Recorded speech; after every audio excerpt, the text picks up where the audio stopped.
Things that bother you, I guess. Favorite? What is that? Of China. What was your preconception of China? Before. Everybody asks about that word. It's terribly written.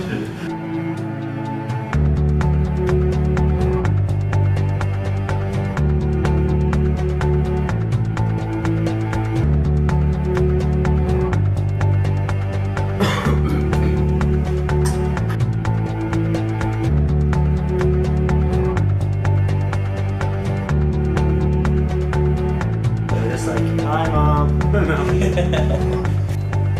Should I look at the camera? Yeah, look at the camera. Look at me or look at the camera, yeah, whichever, as long as you're looking this way. Okay. So will you say your name and where you're from? My name's Shane McManus. I'm from Santa Rosa, California, about 45 minutes north of San Francisco. And what do you do here in China? I work in clothes production, sporting clothes, jackets, swimwear, headwear, that type of thing. I'm Cedric. I'm from Canada, from Montreal. I do some trade, so mostly for medical equipment, some kitchen hardware as well. I'm Hugh Berryman. I'm from Arizona, Gilbert, Arizona. I'm a swim coach. My name's Hugo and I am from California, USA. I'm working with a swim coach that brought me over. I'm just his intern. I'm helping him coach in the afternoons. I'm doing some office work in the morning. John Redfern, originally from Canada but lived all over, and about 5 or 6 different businesses or projects going on at the same time, oil and gas related or energy tech related or data related. My name is John and I'm from Dublin, Ireland. I'm a foreign teacher. My name is John. I'm from Chicago in the United States. I am an English teacher. My name is Julie and I am from America. I am an English teacher. Hi, my name is Francesca. I'm from South Africa. Hi, my name is Miles and I'm from Ireland.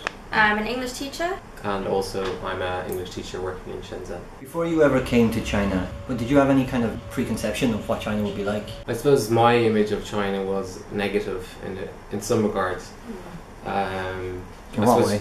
Just because the media, the perspective, you're reading these articles every week about corruption. Maybe there was like a food scandal, which is happening now as well. Just constant things that were happening at every level, it seemed. You always hear the basic things about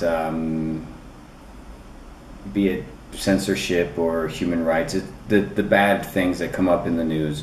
So you have that one-sided type of perception. I didn't know much actually. I saw China like a very traditional cultural place, but when I got here, I realized like it was very different than what I thought it was at first. I guess a lot of people think that China's cities are just concrete jungles.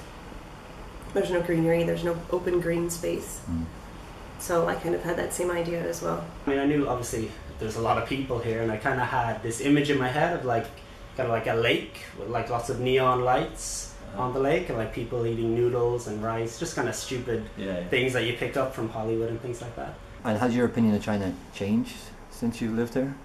Well, I think it's a little different depending on where you end up in China. So, if you were to fly a plane to, for example, someplace in Yunnan, it could fit very nicely into your idea of what China is. But when you cross the border from Hong Kong into China or into Shenzhen, it's very different. I mean, Shenzhen's more modern than San Francisco. I mean, there's very few cities that rival it in terms of transportation, the large buildings, tons of shopping centers, just a very new city with Starbucks, McDonald's, and KFC and Western restaurants. It wasn't at all what I was expecting. Pleasantly surprised, I will say though. The one thing almost no one realizes until they come here, it's big. I think that's the one big surprise and the main reason people have to come here, because they have no frickin' idea of the scale. They just do not know. Shenzhen's a really green city, and so that was really something exciting to see. And for the most part, people are very polite in this city specifically. So I wasn't ready for people to be so helpful. Yeah, I would say definitely, for me it's definitely changed. As I said, like it was negative, but then the people, obviously meeting the people and talking to them, definitely you saw a different side to them. Yeah. I realised it's more open than you think. Yeah. Like I think the West gives a perception of China being exceptionally closed and a lot of red tape, you know.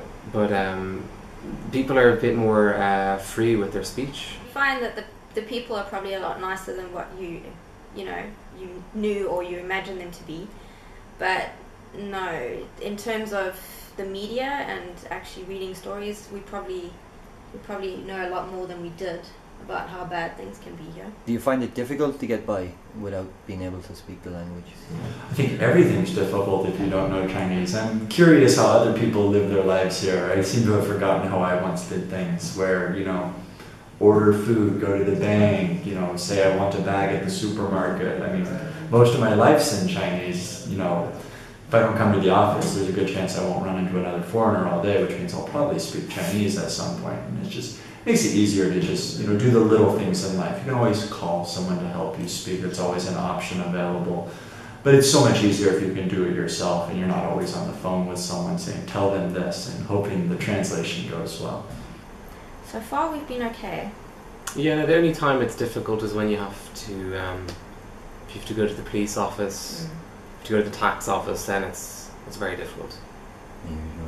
But you can get by without kind of gesticulating and pointing. Yeah. You can get by on most things. Recently I had to go to the hospital, so I had to bring like a Chinese friend there to explain the situation. But I find for most things you can usually get by. Like I've rented 3 apartments and I've had different encounters with people, and it would be better to speak it, but it's never been a huge obstacle. Getting around, if you know the right places, you can definitely have a comfortable life. Shenzhen is a pretty foreign-friendly city, but I go to bars, I go to areas where most of the people predominantly speak enough English to get me a beer, give me food or whatever. I go to places where the menus have pictures, so if I need to, I can point. If it's all on a sign, I don't eat there because I just don't know what I'm getting.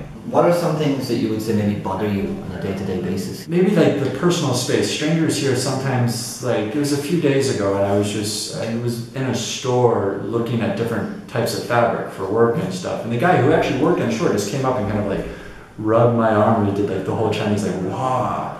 I'm like, oh, you're so strong. I'm like, wait, I don't know you, don't touch me. For him, that never crossed his mind that might not be okay to do. A lot of the people I've met here are a bit oblivious to some people around them. Not that they're rude or mean, it's just that they don't know that there's anyone else around them. So they just will stop right in front of an escalator or metro system where sometimes if there's not enough room, people will still push you as cram in to the metro. It also happens in elevators. People will not walk on the escalator. They will run to the escalator and stop and just stand in your way, even if they see the train. And then once they get to the end of the escalator, then they start running. They will kind of push you to the side if they're in a hurry. If they're walking on the street, they have just I'm in a hurry, there's no need to say anything. Some people are really just aggressive at getting through square. It seems aggressive to me, but it's just culture and just how they've been brought up, and just the ways that they get around is they cut people off. Taxi drivers are the epitome of the aggressive, regular, just everyday life driver. That's their social norm, and so they're just driving in the middle of the lane lines and going on red lights, and it's just totally different. I suppose one obvious one is spitting. The spitting, the shouting, people smoking in the elevator, kind of sometimes a lack of personal space that can be quite difficult. I think most expats have difficulties with those sorts of things. Using the bathroom on the street. Yeah.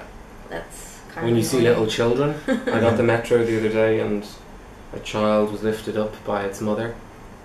She took down her pants and the child then used the bathroom.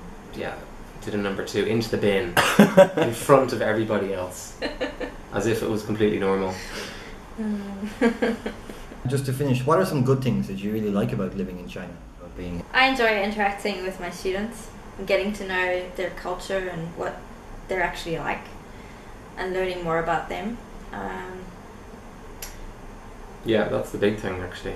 talking to your students, just it's fascinating talking to them like just about any the last 60 years, about what they think of like people like Mao, or what they think of the one-child policy. I think it's very interesting. See it from a different side, I think. I just really like the culture. I mean, the people, they're really cool. Everyone's nice. Everyone's here to better themselves in society. Like, they're all like business minded, and they're all just trying to thrive and to survive. So it's a cool type of environment to live in, and to see everyone firsthand doing work. I do admire their family structure and stuff. I feel they've done a very good job at keeping that without letting that go too far away with technology. We've kind of seen in the Western world, US, Europe and stuff, that as we modernize and stuff, family structure kind of dies a little bit. There's a lot more divorce and stuff.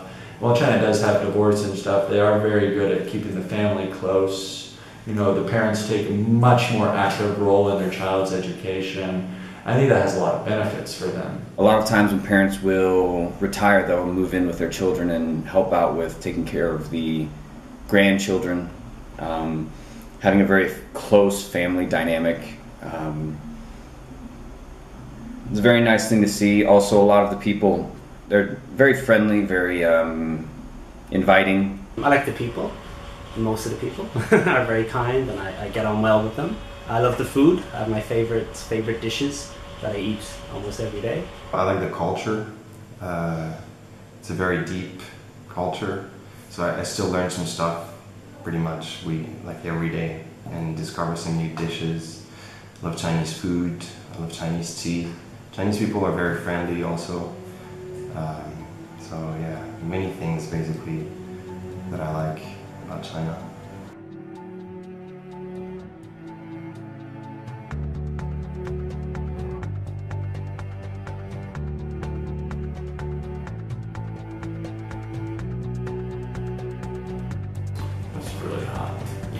You get used to it. Speaking the language basically allows you to communicate with a lot more Chinese people. Yeah. Alright, so you say your name and where you're from? Oh, so were you recording already? Yeah, recording now. Yeah. Can you speak any of the language? Now I can. When I first got here, I could say simple things like how much is it and a few numbers, like numbers 1 to 99. And the air conditioner is leaking. Oh, God. Don't use any of that. No, we'll be fine with it. Start again.